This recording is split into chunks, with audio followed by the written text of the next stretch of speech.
Om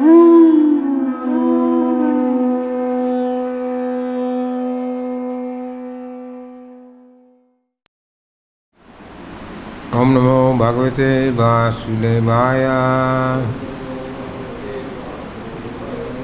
Om Namo Bhagavate Vasudevaya.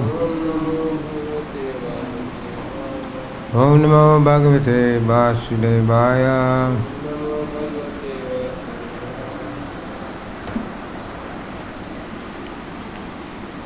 Today we're reading from Bhagavad-Gita as it is, chapter 13. Nature, the enjoyer, and consciousness.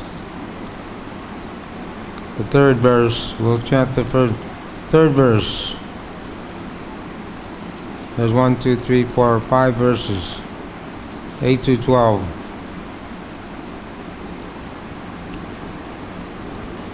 Asaktir Abish Vanga Asaktir Abhishvanga Putra Vidhadishu Putra Dara Vidhadishu Nityam Cha Sama Chitadvam Istami Isto Bhakti-yoga. This is page 572. 572. Third verse. Page 572, third verse. 572. Maybe you got a different edition. Ashaktiranu Bishvanga Putra Datta Dara Gradishu Nityam Cha Sama Chattadvam Istanisto Bhaktishu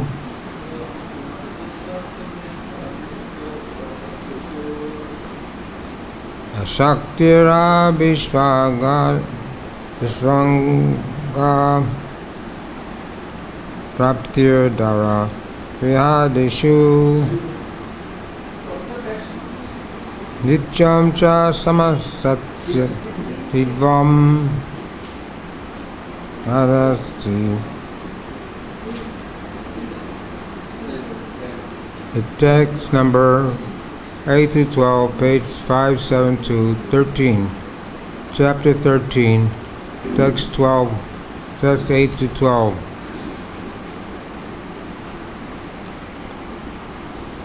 Alright, I'll read the translation.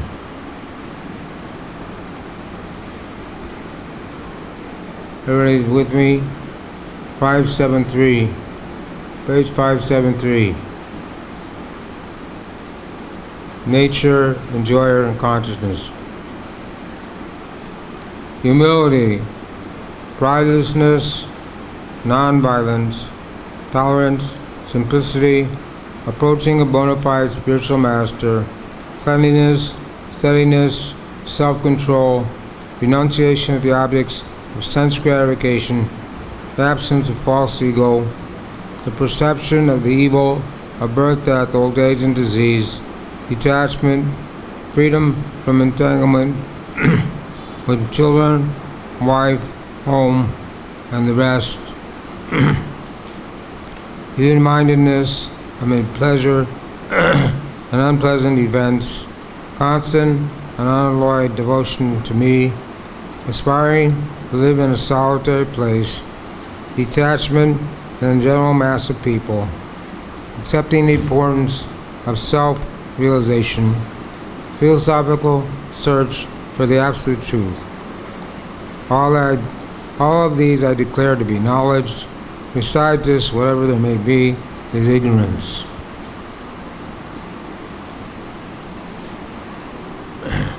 Today we're going to speak about detachment.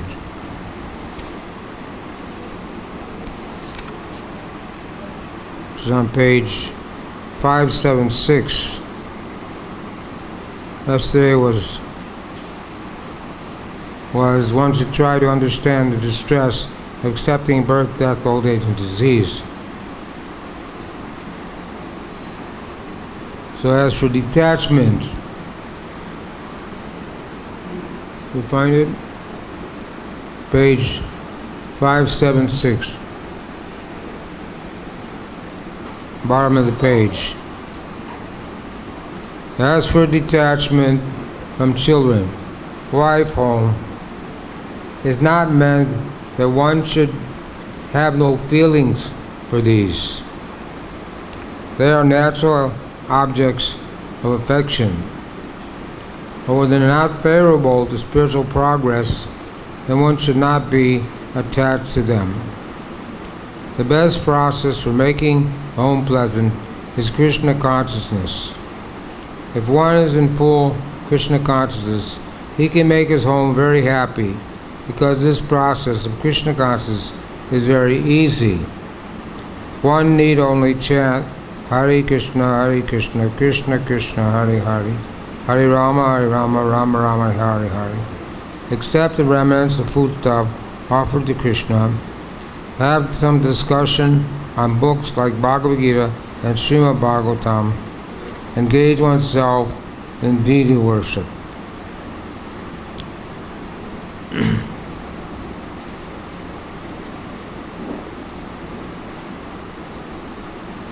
These four things will make one happy.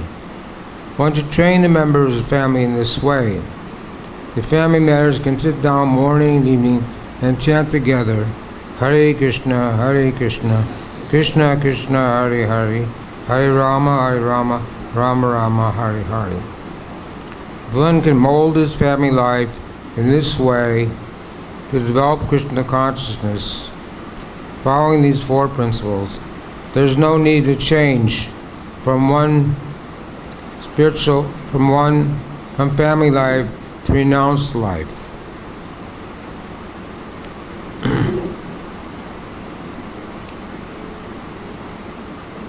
But if it's not congenial, not favorable for spiritual advancement, then family life should be abandoned. One must sacrifice everything to realize or serve Krishna. This is Arjuna did. Arjuna did not want to kill.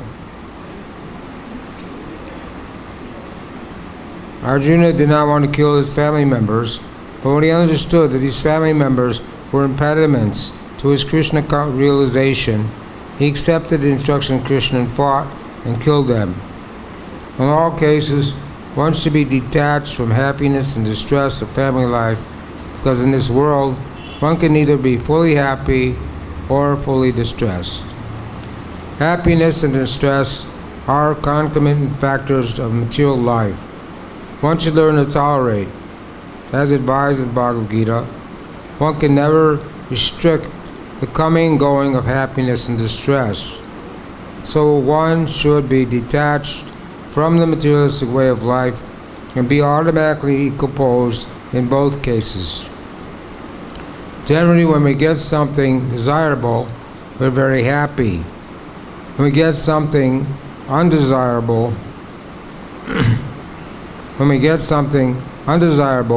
we are distressed. But if we are actually in spiritual position, these things will not agitate us. To reach that stage, we have to practice unbreakable devotional service. Devotional service to Krishna without deviation means engaging oneself in the 9 processes of devotional service: chanting, hearing, worshiping, offering, respect, etc. As such, as described in the last verse of 9th chapter, this process should be followed.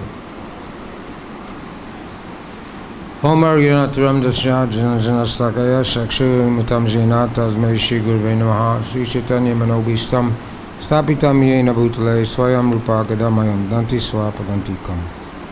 Sri Krishna Chaitanya Prabhu Nityananda Sri Advaita Gadadhar Srivasade Gaur Bhaktivinoda. Hare Krishna Hare Krishna Krishna Krishna Hari Hari, Hare Rama, Rama Rama Hari Hari. So this is chapter 12. It's called, and this is the, what's being described here is the process of knowledge.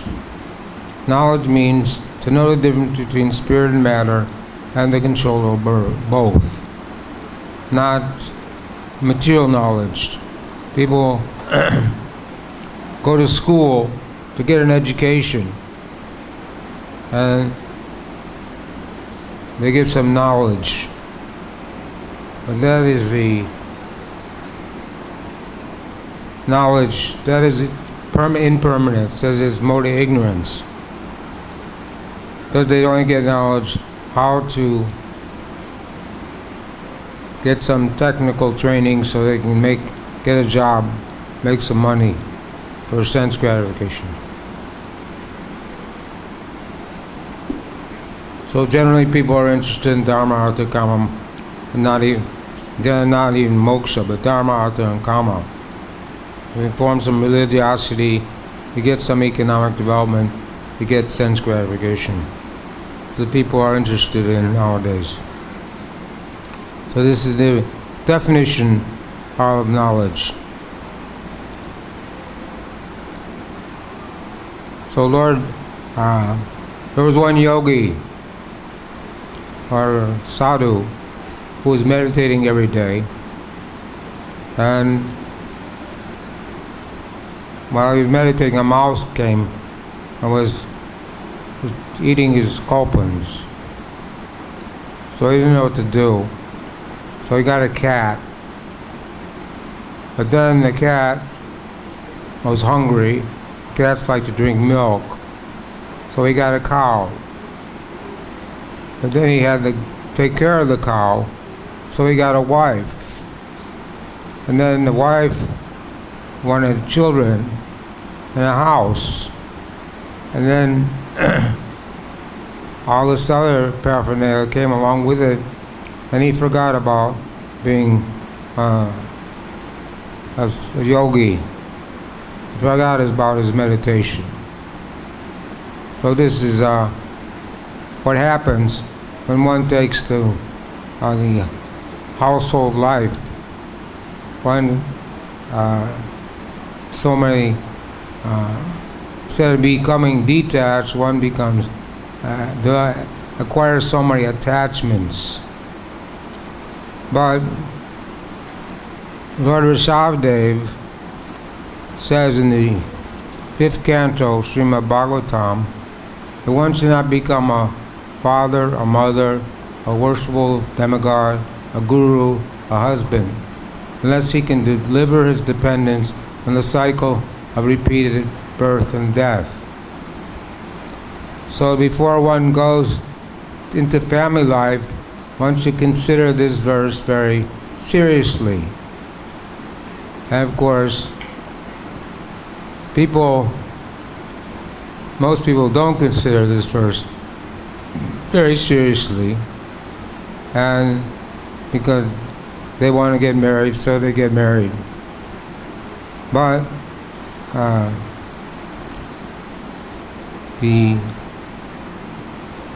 process for getting married, first you get permission from your guru, then you have your astrological chart done to see if it's going to be a compatible marriage. Then you find a auspicious date to have the marriage, and all these things should be considered. And it's best if the husband and wife are both initiated, then it's easier to practice Krishna consciousness together. As described here, that the householders should live a life of detachment. And it says, Bhagavad-Gita says, Jama karma chmedevyam evam yo vedi tattvaha tattva deham punarjama nati mam eti so arjuna. If one can understand the Krishna in truth, then no more repeated birth and death. So the guru or the husband or the father, they should be striving for this, to understand Krishna in truth. But we know, Prabhupada says here, if it's not congenial, family life is not congenial, if the wife doesn't want to cooperate, then one doesn't have to stay in family life. But if there is no real disturbance, family life doesn't mean cold-hearted. Here it says you naturally have affection for wife and children, and if everything is running smoothly as much as possible in Krishna consciousness, then one does not need to take sannyas or leave the family life. But Prabhupada says at the age of 50 or after 50, one should then renounce family life, take Vanapras life. Vanapras life means no more sex life, but you can stay with your wife if the wife is congenial, is helpful, helping you in your Krishna consciousness, then you can stay with your wife. But if the wife is not favorable, if the children are not favorable, then one can leave everything and take Vanapras and then eventually take sannyas.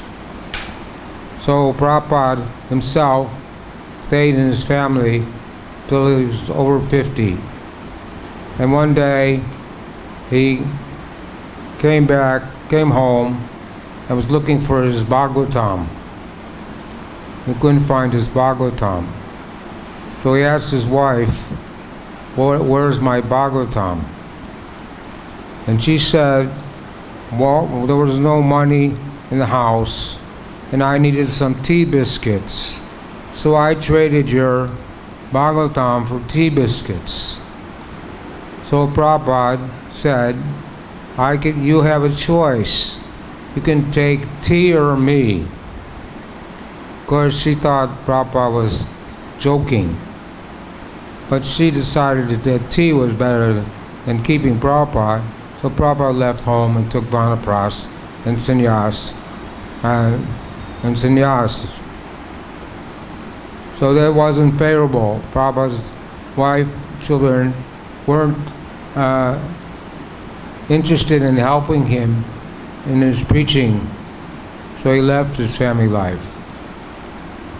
So this should be considered. Of course, in all cases, we should try our best to make our family life favorable and to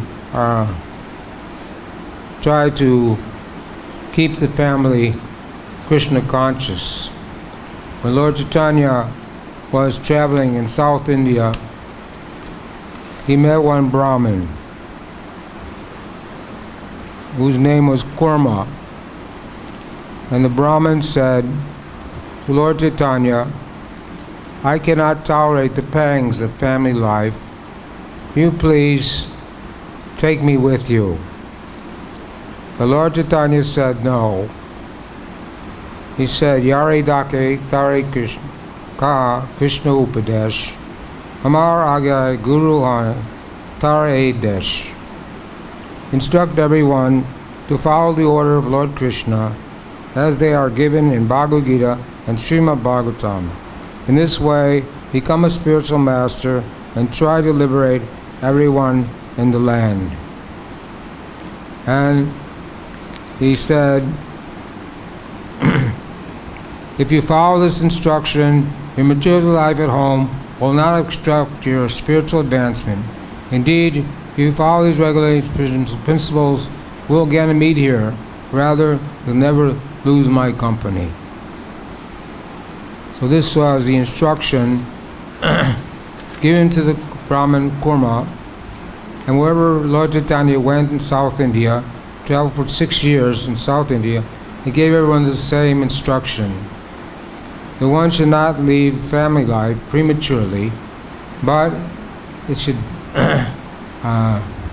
utilize family life to to make himself Krishna conscious and make his family Krishna conscious.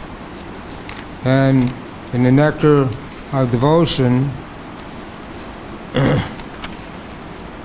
it says, Nirbandhan Krishna Sambandha Yukta Vairagya Uchate. When one is not attached to anything, but at the same time accepts anything in relation to Krishna, one is rightly situated above possessiveness. On the other hand, one who rejects everything without knowledge of relation to Krishna is not as complete in his renunciation. So this verse, Anasaktasya Visham Tataraham Upayang Jata Nibbandham Krishna Sambandhe Yukta Vairagya Ujite. So, this is how a family man should think, that everything I own belongs to Krishna and should be used in Krishna's service.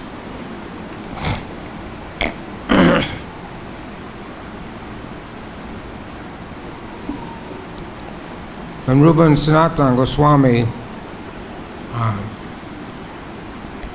so Prabhupada is saying here, first we'll talk about family life, that if one is in family life, Prabhupada is saying they should do 4 things. Chant the Maha Mantra, Hare Krishna, Krishna Krishna, Hare Hare, Hare Rama, Rama Rama, Hare Hare. That means they should have kirtan morning and evening. And they should only eat Krishna prasadam. Family, the mother takes care of the children, and children, Prabhupada said a child can eat as much as they want. So, but because children are active. But for an old person to eat too much at one time, then you get indigestion, you have to fast for 3 days, so it's a problem. For children, no problem. But the mother should not give her child junk food or things cooked by non-devotees. It says if you eat, especially grains, if you eat grains cooked by non-devotees, it makes your mind wicked. So the mother should be careful about this, that she should only give her child Krishna prasadam. At least anything that they purchase from the market, it should be offered first and then given to the child. Not that the child can eat anything and everything they want. So this is the responsibility of the mother and the father, to see that the children and the parents also should only eat Krishna prasadam, nothing else. Sometimes the children have to go to school, so the parents should give them prasadam to take with them. Or if you're traveling, you should bring your own prasadam. Which Prabhupada says we should not eat in restaurants, hotels, or airplanes. Though that doesn't include Govinda's restaurant, that also is prasadam, but non-devotee restaurants. So this should be followed strictly by all devotees. We should not eat anything which is not cooked by devotees or offered to Krishna. This way our consciousness will stay pure. If you eat the food that's not prasadam, then it will contaminate your consciousness. And also he says, deity worship is meant for householders. So chanting Hare Krishna, taking prasadam, discussing, having discussions on Bhagavad-Gita and Srimad Bhagavatam, and deity worship are 4 items that are recommended. And Lord Chaitanya told the Brahman Kurma, the same thing, that you should instruct everybody on the science of Krishna consciousness from Bhagavad-Gita and Srimad Bhagavatam. In this way, become a spiritual master. So the father is like the spiritual master, and it's to try his best to train the children in Krishna consciousness. And when they grow up, become of the right age, you should send them to the Gurukul to be trained in spiritual life. But if that's not possible, then people can homeschool their children. Because if they go to the public school, then they'll get in bad association. And it'll be difficult to keep them Krishna conscious. And deity worship is recommended for householders. We're reading from Srimad Bhagavatam, 9 processes of devotional service. One is the Archanam, deity worship. And Prabhupada stresses there that the deity worship is meant for the householder. If the householder lives far away from the temple and can't come to the temple every day, then he can install the deity wherever he likes, Shalagram or Gaurnitai or Radha Krishna, and worship the deity, and whatever he cooks and offers food to the deity. This is the way of household life. The deity worship is required. Prabhupada says if one doesn't worship the deity, then he'll definitely fall into Maya.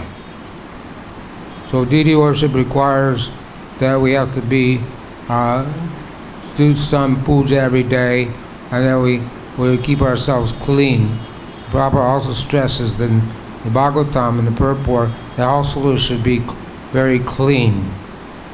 So clean, Shaito Darpana Marjanam, doesn't mean external, means both internally and externally.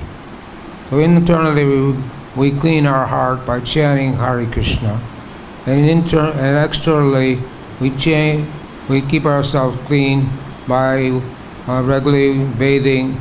It's like sannyasi is supposed to bathe 3 times a day, a householder is supposed to bathe 3 times a day, brahmachari is supposed to bathe 2 times a day, or at least 1 time a day. So the householders, I don't know if they follow that, but they should bathe 3 times a day, and they should always keep their clothes very clean and set a good example. So we may have many householders in our movement, Vaisheshika Prabhu, Boyajan Prabhu, Kalakanta Prabhu, so many who have took to Krishna consciousness early in life and were in Grihastha life, but always set a good example, keeping themselves clean, following strictly the principles of Krishna consciousness. So they didn't have to have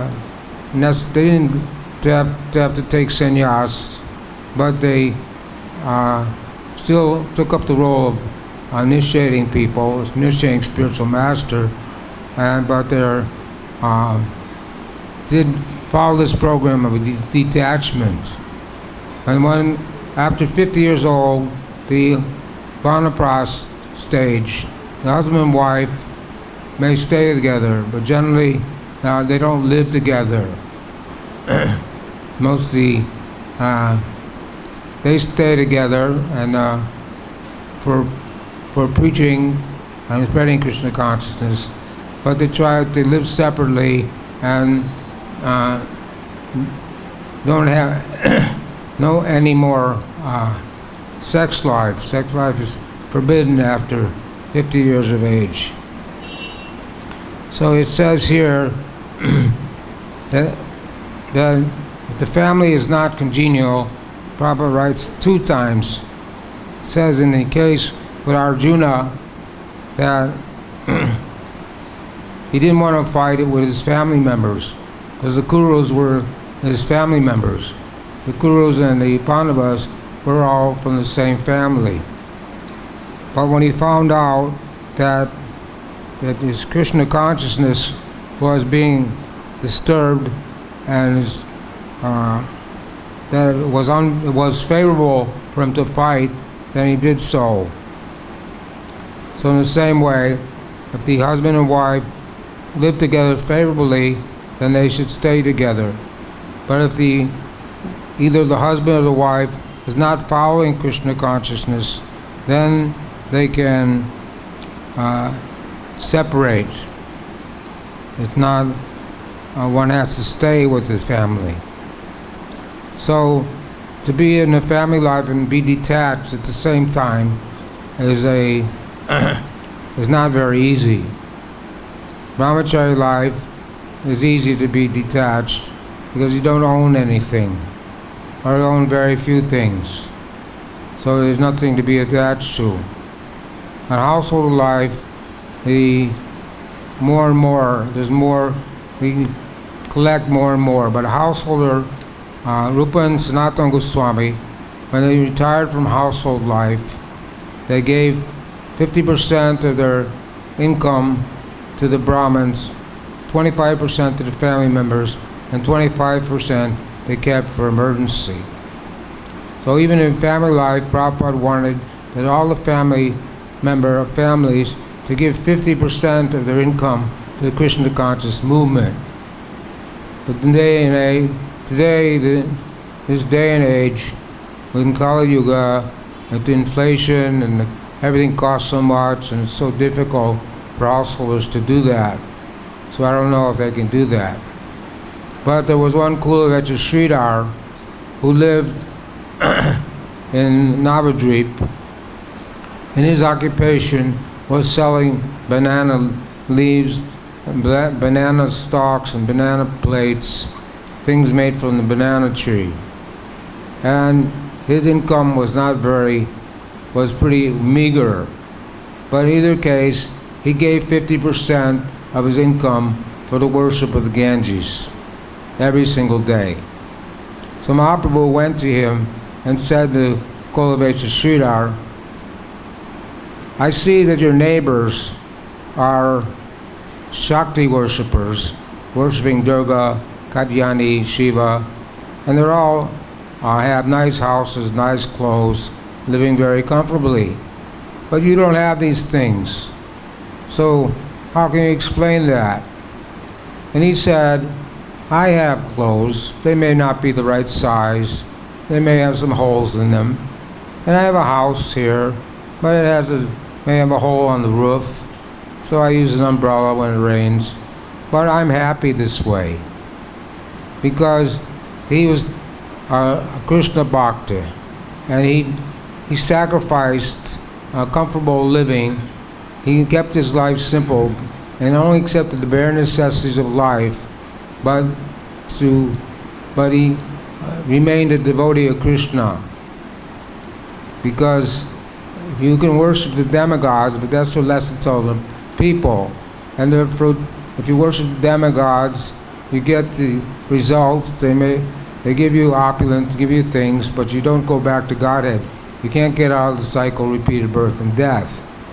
But if you worship Krishna, then you can go back to Godhead, get out of the cycle of repeated birth and death, and not suffer repeated misery of the material world. So detachment. You see, Sudama Brahman, he was a Grihastra, but he was very detached. He never begged alms from anyone. And him and his wife were living very simple. Householders are supposed to only accept the bare necessities of life. So he wasn't even getting the bare necessities of life. So he was very thin, and they were shivering, and his wife, and so one day his wife told him, why don't you go to your friend Lord Krishna and see if he can help us relieve our situation. Because he was a devotee of Krishna, Krishna's friend from childhood, and he didn't want to ask anything from Krishna. When the demigods are in trouble, attacked by the demons, they go to Lord Brahma. Lord Brahma goes to Vishnu and asks for protection. or sometimes they even get the darshan of the Lord, but they don't ask to get out of the material world. They ask the Lord to help them in the for protection, just like in the 8th canto, where they were churning their ocean of milk to get nectar, and so many impediments came, and the Lord incarnated in so many different ways to help the demigods to get the nectar. And even when they got the nectar, the demons snatched it away from Dhamantari. So Lord incarnated as Mohini Murti and cheated the demons out of their nectar and gave it to the demigods. But the demigods didn't ask the Lord to get out of the material world because they're mixed devotees and they still have material desires. But the pure devotee never asked Krishna for anything.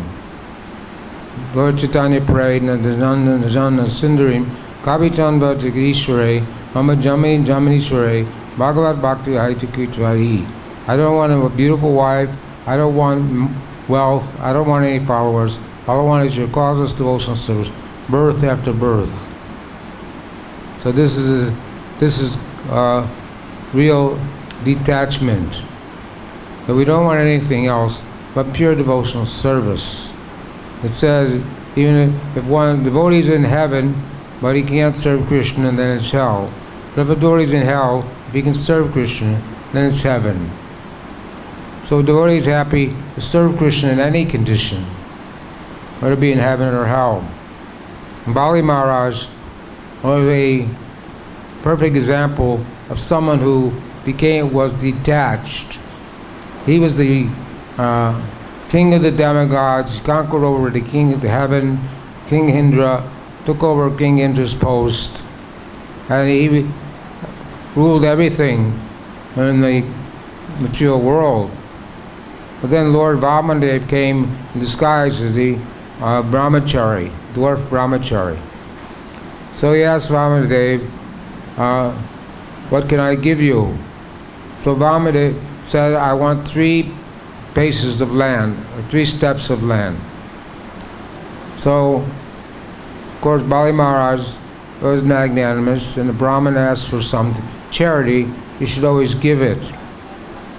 But his spiritual master, Sukacharya, told Bali Maharaj that you shouldn't give him anything, because he's Lord Vishnu, and if you give him what he wants, he'll take everything away from you.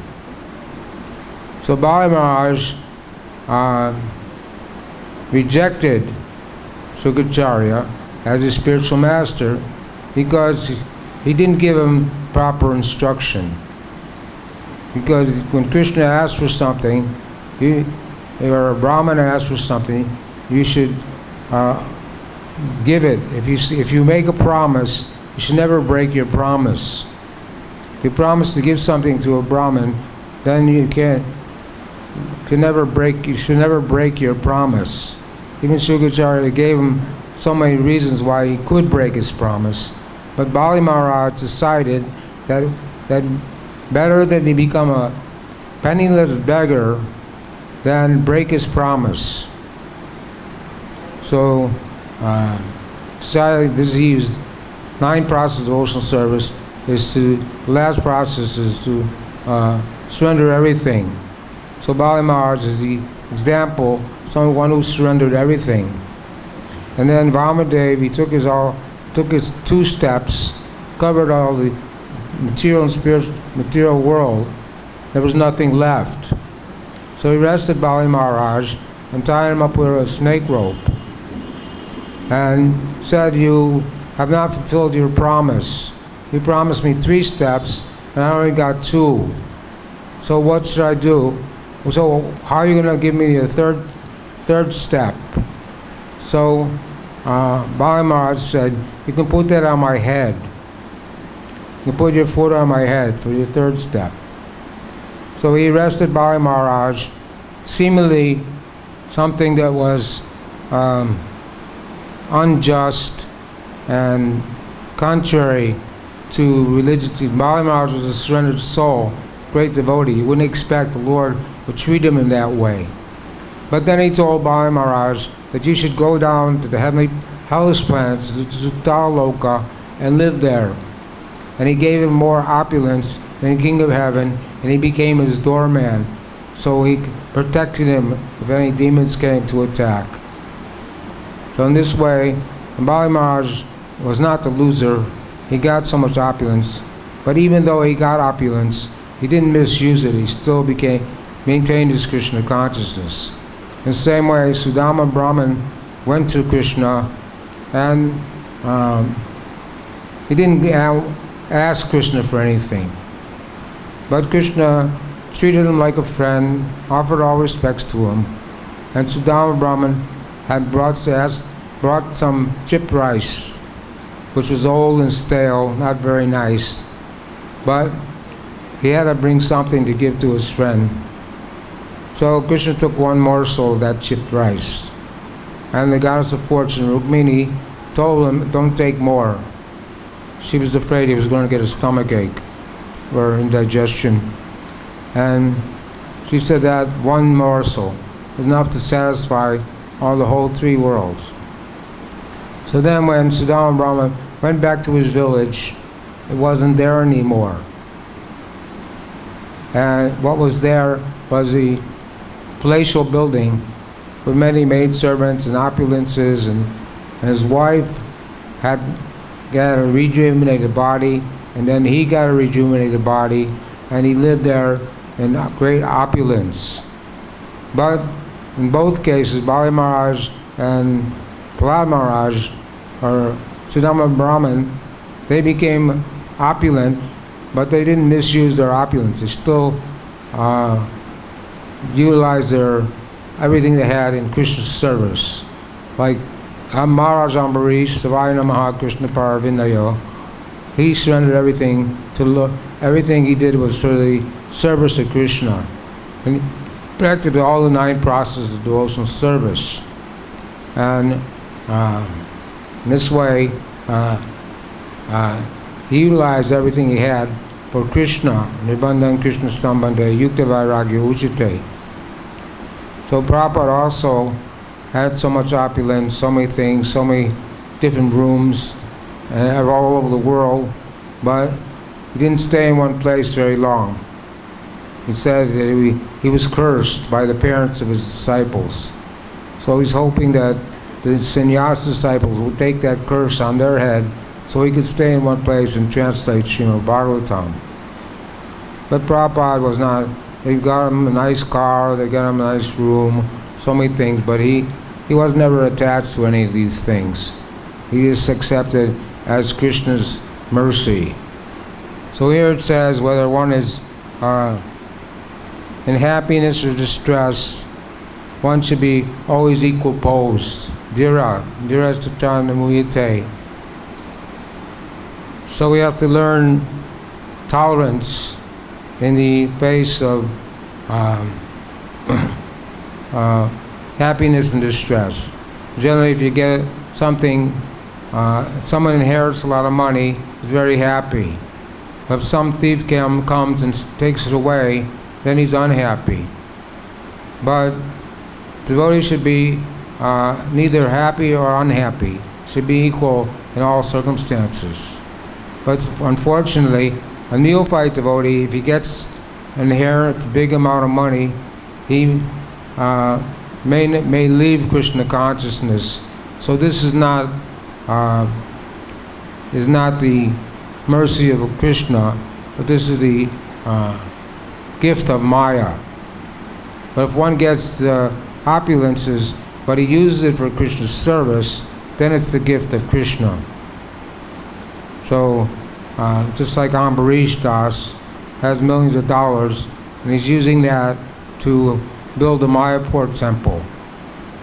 So, it's Krishna's mercy. He's seeing that he got all this money by Krishna's mercy, so he's using it for Krishna's service. But if he's using it for sense gratification, then it's just a gift of Maya. So in either case, the Grihastha, whatever ashram one's in, one should take brahmachari life from 5 to 25. Then if one decides not to, can't remain brahmachari, Prabhupada said all the brahmacharis should stay brahmachari all the women should get married. So it seems like a contradiction. But even if the brahmachari gets married, he should still be a brahmachari. So you have brahmachari, and grihastha brahmachari. Means that the grihastha should also follow the principles of no gambling, no intoxication, no meat eating, and no illicit sex. So a grihastha should have sex life once a month at the right time for begetting Krishna conscious children and not otherwise. So this is real grihastha life.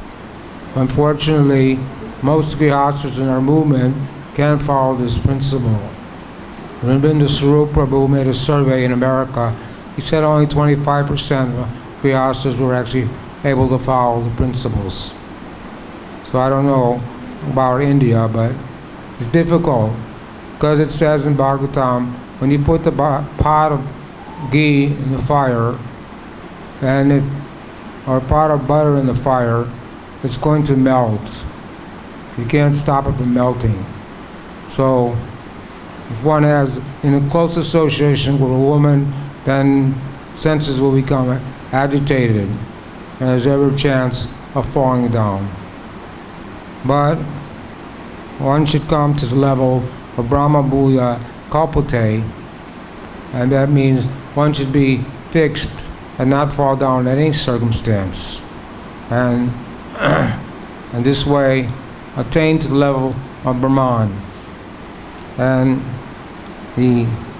one may have to go through family life, but at the same time practice Krishna consciousness very strictly, and this way he can be detached from his family life as much as possible. You should not give up the responsibility of family life prematurely, but you should at the same time shouldn't be too attached to family members, family life. Because we come in this world, everybody takes birth in this world. Prahlad Maharaj instructed his playmates. Everybody takes birth in this world with nothing.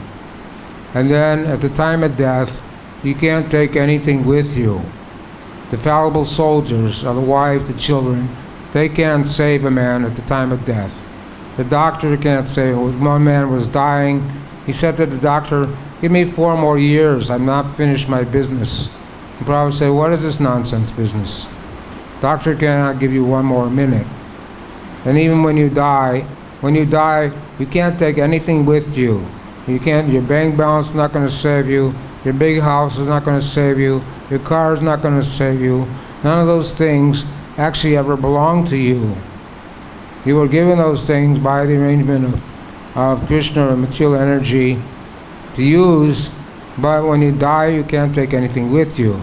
So why are people working so hard day and night for something, for the temporary things which don't bring them any happiness and which can't go with them when they leave their body? So it's a big illusion, and householders and people in general should consider this fact, that here it says that one can never be fully happy, and one is usually never fully miserable.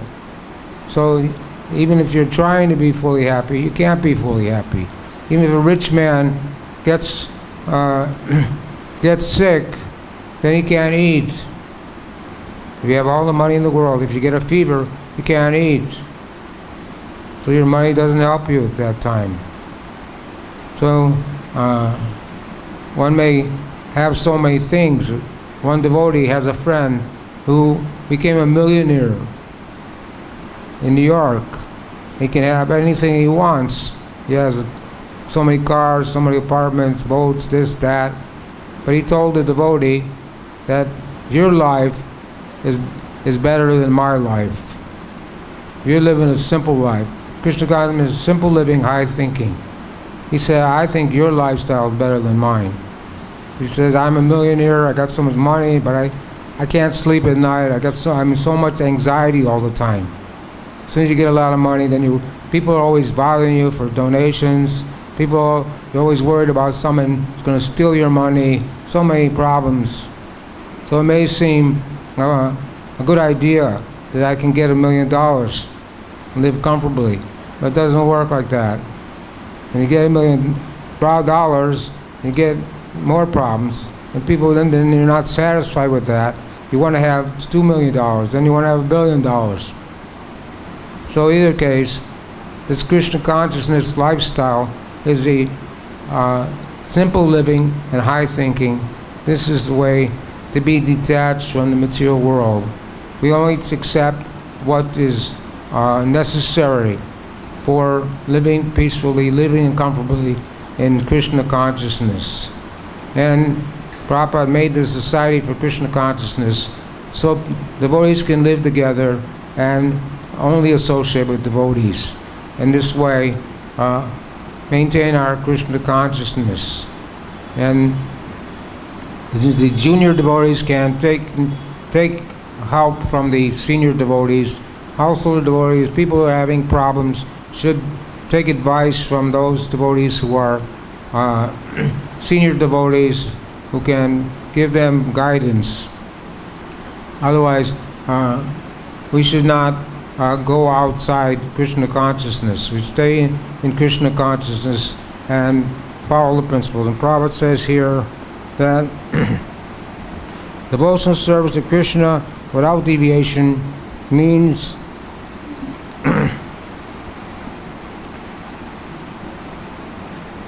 following the 9 processes of devotional service. And it begins with Shravanam, Kirtanam, Vishnu Smaranam. So, most important is chanting, hearing and chanting the Mahamantra, Hare Krishna, Krishna Krishna, Hare Hare, Hare Ram, Ram Ram, Hare Hare. And one should also regularly hear Srimad Bhagavatam, Bhagavad-Gita, and study Srila Prabhupada's books, and chant 16 rounds without offense. Try to avoid 10 offenses. And this will keep us free from the contamination of the modes of material nature. So, time is finished. Mr. Any comments or questions? Well, we can say one more thing, that this is detachment was seen by Maharaj Parikshit when he heard news of his death. He left his kingdom, he left his family, he left his treasury, he left his animals, he left everything, and went to sit down on the bank of the Yamuna to hear from Sukadeva Goswami to prepare for his imminent death. And also, there was one King Ranti Dev who was fasting for 48 days. Then he got a plate of prasadam, cooked in ghee, and a cup of water. So it was him and his family, they were fasting for 48 days. But when he went to take prasadam, one man came and begged for some prasadam. So he gave him half the prasadam. Then another man came and begged for some prasadam, so he gave him all the rest of the prasadam. Then all he had left was a glass of water. Then a man with some Chandala man with some dogs came and said, "My dogs are thirsty." So he gave him the water. In this way, he showed how detached he was from the body and from the material world. And these were actually the demigods, Brahma, Vishnu, and Shiva, who came to test him. So we have to be out of the bodily conception of life, to be detached, be fully detached, understand that we're not this body, the body is temporary, and the body will perish one of these days, but the spirit, soul, Jivara Subhaya, we're eternal associates of Krishna, eternal servants of Krishna. And the 6 Goswamis, they also left everything. They had boatloads of gold and silver. Rupa and Sanatan left everything and came to Vrindavan and lived the life of mendicants. They conquered over eating and sleeping, and they only slept for 1.5 hours a day and ate very little. Sometimes Raghunath Das Goswami, he only took 1 cup of chach, buttermilk every other day. So they show the highest form of detachment. There are other examples. And when Lord Chaitanya took sannyas, he was 24 years old. And Sarvabhauma Bhattacharya said, "You were too young to take sannyas. You had a beautiful wife and an elderly mother. You should have stayed in your family life." But Lord Chaitanya said, "No, my Krishna consciousness was impeding. I couldn't stay in family life because the ecstasy of Krishna consciousness was too much for me." Then he showed the Sadbhuj form to Sarvabhauma Bhattacharya and said, "What do you think now, Sarvabhauma? You think I'm ready for sannyas?" So sannyas meant actually someone should not take sannyas till their 3/4 of life is finished. But in the case of Lord Chaitanya, he took sannyas at 24, but he's the Supreme Personality Godhead.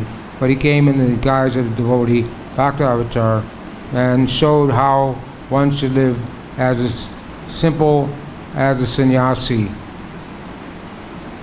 So, Hare Krishna.